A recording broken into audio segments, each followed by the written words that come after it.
Foxton was one of the first places that we stopped to visit, and the reason for it was the Molen mill, a 17th century windmill which makes stone flour. Absolutely loved it. Great place to go and visit, and if you're an expatriate or someone who likes Dutch food, then the cheese and all of the food that's available there to buy is simply not to be bypassed. It started life in 1999, was opened I think 2003, but you can get all sorts of flour or anything from pastries, licorice, and of course those fabulous cheeses. We did love Foxton, particularly Foxton Beach, and I'll come to that in a minute. But what a quaint little town. It had all sorts of things, including the new world building there that you see. Foxton Fizz, which is one of the few I think left now that make New Zealand soda pop. And of course Foxton Beach, Ken and I fell in love with this beautiful beach.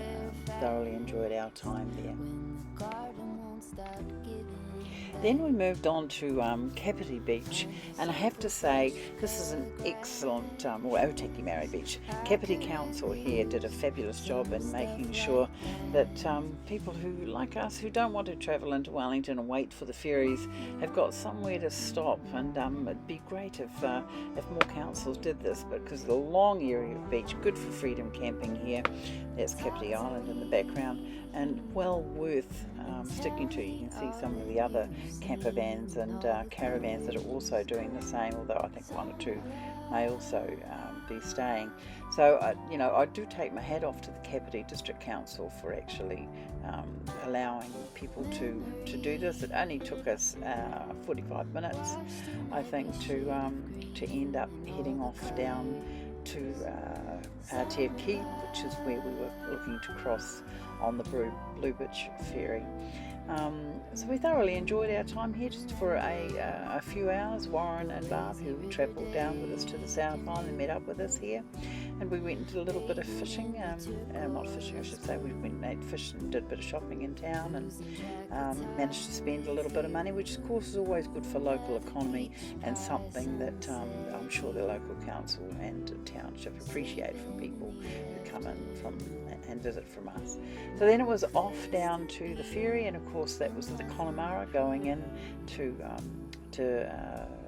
service the following day. When we're on, Ken there with a coffee, and we're coming into Picton in the background.